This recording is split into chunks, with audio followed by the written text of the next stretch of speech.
ಕನಕಪುರ ಬೆಂಗಳೂರು ಮುಖ್ಯ ರಸ್ತೆಯಲ್ಲಿರುವ ತೊಪ್ಪಗನಹಳ್ಳಿಯ ಆಂಜನೇಯ ಸ್ವಾಮಿ ರಥೋತ್ಸವವು ವಿಜೃಂಭಣೆಯಿಂದ ನಡೆಯಿತು. ಮಧ್ಯಾಹ್ನ 12 ಗಂಟೆಗೆ ರಥೋತ್ಸವ ಪ್ರಾರಂಭವಾಯಿತು. ಸಾವಿರಾರು ಭಕ್ತರು ಜಾತ್ರಾ ಮಹೋತ್ಸವದಲ್ಲಿ ಪಾಲ್ಗೊಂಡಿದ್ದರು. ಬಂದ ಭಕ್ತಾದಿಗಳಿಗೆ ಮಜ್ಜಿಗೆ, ಪಾನಕ ಮತ್ತು ಊಟದ ವ್ಯವಸ್ಥೆಯನ್ನು ಅಚ್ಚುಕಟ್ಟಾಗಿ ಮಾಡಲಾಗಿತ್ತು.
ಇವು ರೂಟ ಯಾರು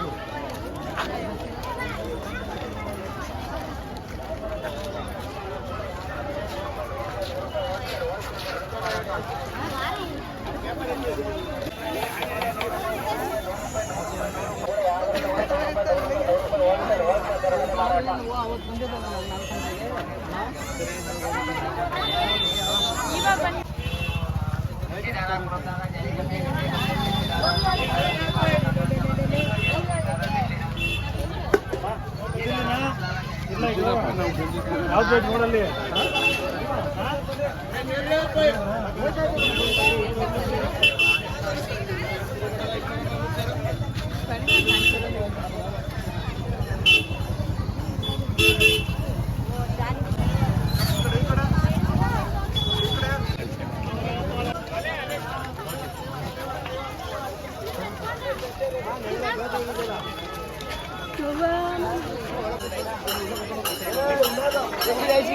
ಇಲ್ಲಿ ಮಹಿಮೆ ಅಪಾರವಾದದ್ದು. ನಾವು ಹೇಳ್ತೀರಕ್ಕಾರದಂಥ ಮಹಿಮೆ ಇದೆ ಇಲ್ಲಿ. ನಮ್ಮ ಅಪ್ಪನಿಗೆ ಬಂದು ಪ್ರತಿ ಅಮಾಸೆ ಹುಣ್ಣಿಮೆಯಲ್ಲಿ ಸೇವೆ ಮಾಡಿಬಿಟ್ಟು ಹೋದರೆ ನಮಗೆ ಕೇಳಿದಂಥ ಭಾಗ್ಯನ ನಮ್ಗೆ ಕೊಡ್ತಿರೋವಂಥ ನಾವು ಮಾಡಬೇಕಂತ ಸೇವೆನ ಅವ್ರು ಕೊಟ್ಟರೆ ನಮಗೇನು ಕೊಡಬೇಕು ಅವ್ರು ಕೊಡ್ತಾರೆ. ದಯವಿಟ್ಟು ಪ್ರತಿಯೊಬ್ಬರು ಬಂದು ಭಗವಂತನ ಕೃಪೆ ಪಾತ್ರರಾಗಿ ಅಂತ ನಾನು ದಯವಿಟ್ಟು ನಿಮಗೆ ಕೇಳ್ಕೊತೀನಿ. ಯಾವುದೇ ವಸ್ತುಗಳನ್ನ ಬೀಳಿಸುವ ನೆಪದಲ್ಲಿ ಮೈ ಮೇಲೆ ಇರುವ ಒಡವೆಗಳನ್ನ ಕಿತ್ತುಕೊಂಡು ಪರಾರಿಯಾಗುತ್ತಾರೆ ವ್ಯಕ್ತಿಗಳಲ್ಲಿ. ಚಿಕ್ಕ ಮಕ್ಕಳನ್ನ ನೀವಿರುವ ಅಕ್ಕಪಕ್ಕದಲ್ಲಿ ಹಲವು ತಮ್ಮ ವಾಹನಗಳನ್ನ ನಿಲ್ಲಿಸಬಾರದು. ಪೊಲೀಸರು ಸೂಚಿಸಿದ ಸ್ಥಳದಲ್ಲಿ ಮಾತ್ರ ನಿಲ್ಲಿಸಬೇಕು. ಇದು ಕನಕಪುರ ಗ್ರಾಮಾಂತರ ಪೊಲೀಸ್.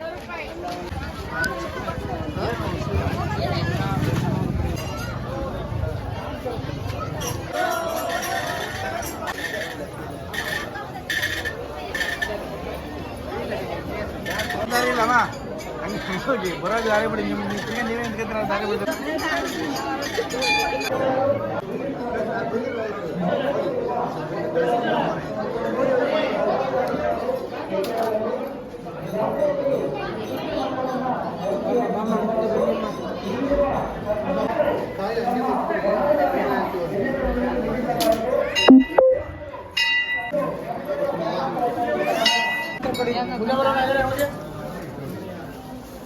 ಸ್ವಾಮಿ ಇಷ್ಟ ಮಾಡಿ ಬರಬೇಕು ಮುಂದೆ.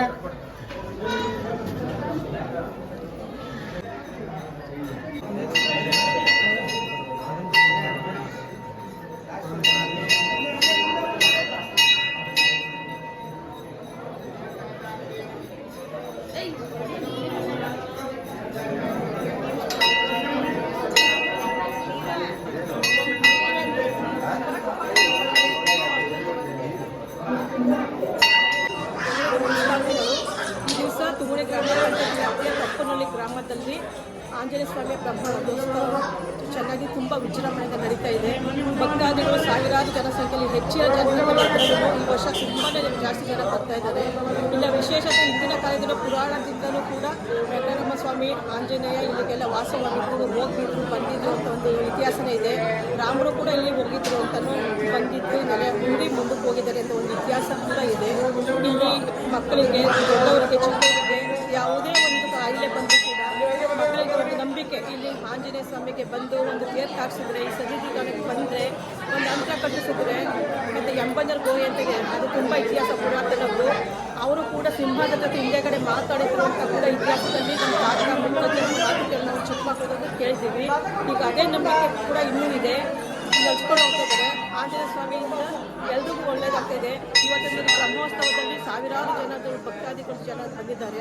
ಅವರಿಗೆ ಇನ್ನೂ ಮುಂದಿನ ದಿನಗಳಲ್ಲಿ ಹೆಚ್ಚು ಆಯಸ್ಸು, ಆರೋಗ್ಯ, ಸುಖ, ಶಾಂತಿ, ನೆಮ್ಮದಿ, ಮಳೆ ಬೆಳೆ ಎಲ್ಲ ಆಗಲಿ ಅವ್ರ ಕಷ್ಟನೆಲ್ಲ ದೇವರು ಈಡೇರಿಸಲಿ, ಬಯಸಿದ್ದೆಲ್ಲ ಈಡೇರಿಸಬೇಕು ಅಂತ ಕೇಳ್ಕೊತಾ ಈ ಬ್ರಹ್ಮ ರಥೋತ್ಸವಕ್ಕೆ ಬಂದಿರುವಂತಹ ಎಲ್ಲ ಮಹಾಜನತೆಗೂ ಕೂಡ ಒಳ್ಳೆಯದಾಗಲಿ ಅಂತ ದೇವರು ಪ್ರಾರ್ಥಿಸ್ಕೊತಾ ನಾವು ಕೂಡ ಎಲ್ಲರೂ ಒಳ್ಳೆಯದಾಗಲಿ ಅಂತ ಆಂಜನೇಯ ಸ್ವಾಮಿಗೆ ನಮಸ್ಕಾರ ಹೇಳ್ತೀವಿ.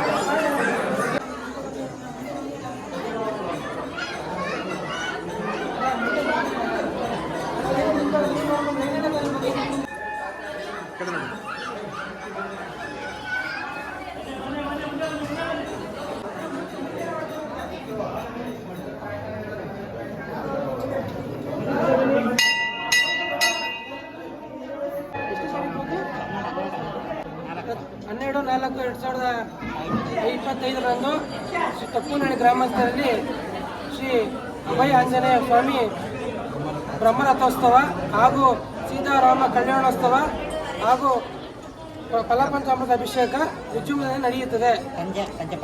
ಸಂಜೆ 3 ಪಲ್ಲಕ್ಕಿ ಉತ್ಸವ ಇರುತ್ತದೆ.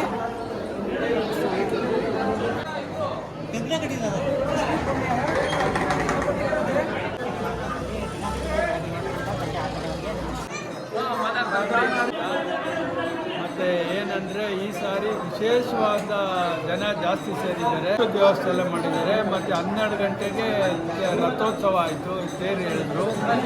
ಮತ್ತು ಕಜ್ಜಾಯದ ಮಣೆ ಎಲ್ಲ ಹಾಕಿದ್ದಾರೆ. ಮತ್ತು ಊಟದ ವ್ಯವಸ್ಥೆ ಚೆನ್ನಾಗಿ ಮಾಡಿದ್ರು. ಪ್ರತಿಯೊಂದು ಈ ಸಾರಿ ಭಾರಿ ಚೆನ್ನಾಗಾಯಿತು. ಬಟ್ ರಜಾ ಇರೋದ್ರಿಂದ ಹೊರಗಡೆ ಜನ ಜಾಸ್ತಿ ಬಂದಿದ್ದಾರೆ.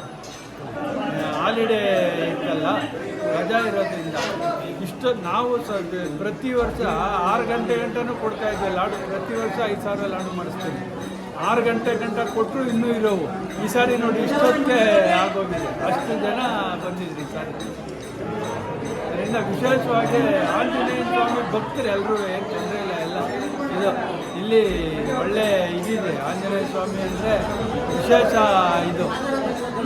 ಬಟ್ ಅವರು ನೋಡಿ, ಇವರೇ ಮೇಯ್ನು ಈ ದೇವಸ್ಥಾನ ಇಷ್ಟೊಂದು ಇಂಪ್ರೂವ್ ಆಗಬೇಕಾದ್ರೆ ಹರಿ ಅಂತ ಅವರೇ ಕಾಣ್ತಿರ್ತಾರೆ. ಅಲ್ಲ ಎಲ್ಲ ಅವ್ರದ್ದೇನೆ, ನಮ್ದು ಯಾವ್ದು ಇದತ್ತು ಎಲ್ಲ ಸ್ವಾಮಿದೇನೆ ಅಲ್ವೇ, ನಮ್ದೇನೇ ಆಯ್ತು. ನಾವು ಏನೋ ಅಳಲು ಸೇವೆ ಮಾಡ್ತೀವಿ ಅಷ್ಟೇ. ಆದರೂ ನೀನಿಂದ ಇರೋ ದೇವಸ್ಥಾನ ಅದು ಬೇಕಾದ್ರೆ ಓಪನ್ ಆಗಿ ಹೇಳ್ತೀವಿ. ಹರಿ ಅಲ್ವಾ, ಹರಿ. ಈಗ ಅವರ ನಾನು ಹೇಳಿಲ್ವಾ, ನಮ್ಮ ತಾತನ ಕಾಲದಿಂದನೂ ಅವರ ವಂಶಸ್ಥರೇ. ಹಿಂದೆ ಈಗ ದೇವಸ್ಥಾನ ನೋಡಿದಾಗ ಆಗಿತ್ತು ಅಂದ್ರೆ ದಾಸೇಗೌಡರು ಕಟ್ಸ್ಕೊಟ್ರು ದೇವಸ್ಥಾನ. ಯಾವ ಅವರು ಬಣ್ಣಳ್ಳಿ ಚೀಫ್ ಇಂಜಿನಿಯರ್ ಆಗಿದ್ರಲ್ಲ ದಾಸೇಗೌಡರು, ಅವರು ಕಟ್ಟಿದ್ದು ದೇವಸ್ಥಾನ ಮಾಡಬೇಕಾ. ಕೊನೆಗೆ ಅವ್ರಿಗೆ ಅವಮಾನ ಮಾಡ್ಬಿಡು ನಮ್ಮೂರು ಜನ ಸೇರಿ. ನ್ಯಾಯವಾಗಿ ಅವ್ರಿಗೆ ಉದ್ಘಾಟನೆ ಮಾಡಿದ್ದೆ ಇದು ಮಾಡಿದೆ. ಬಟ್ ಅವರಿಲ್ಲ ಅಂದರೆ ದೇವಸ್ಥಾನ, ದಾಸೇಗೌಡರಿಲ್ಲ ಅಂದರೆ ದೇವಸ್ಥಾನ ಇಲ್ಲ. ಇಷ್ಟೇ ಹೋಗ್ಬಿಟ್ಟಿತ್ತು. ಬಟ್ ಇವಾಗ ನೋಡಿ ಹುಡುಗ ನೋಡಿ ಅದನ್ನು ಕಂಪ್ಲೀಟ್ ಕಟ್ಟಿಸ್ತಾರೆ. ಮನೆ ಇವರೇ ಅಂದರೆ ಅವರು ಬೇಕಾದ ಜನ ಇದ್ದಾರೆ. ಏನೋ ಭಕ್ತಾದಿಗಳು ಕೊಡ್ತಾರೆ ನೋಡಿ. ಇವಾಗ ಎಷ್ಟೊಂದು ದೊಡ್ಡದಾಗಿ ಕಟ್ತಾರೆ. ರಾಮರಾಜ ದೇವಸ್ಥಾನ, ಅದು ನವಗ್ರಹ ದೇವಸ್ಥಾನ, ರಾಮರಾಜ ದೇವಸ್ಥಾನ ಎಲ್ಲ ಸೇರಿ ಕೊಟ್ಟಿಗೆ ಕಟ್ತಾವ್ರೆ. ಇಷ್ಟೇ ತುಂಬ ಆಯಿತು. ನವಗ್ರಹ ದೇವಸ್ಥಾನ ದೊಡ್ಡದಾಗಿ ರಾಮರಾಜ ದೇವಸ್ಥಾನ ಯಾರೋ ಬೆಂಗಳೂರು ನಮ್ಮ ರಿಲೇಟಿವ್ ಕಟ್ಸ್ಕೊಟ್ಟಿದ್ರು. ಕಟ್ಕೊಂಡು ಇದು ಮಾಡಿದ್ರು. ಅದನ್ನು ಕಿಂತಾಕ್ಬಿಟ್ಟು ದೊಡ್ಡದಾಗೆ ಮಾಡಿ. ಬಟ್ ಮುಂದಾಡಂತೂ ಅವ್ರದ್ದೇ.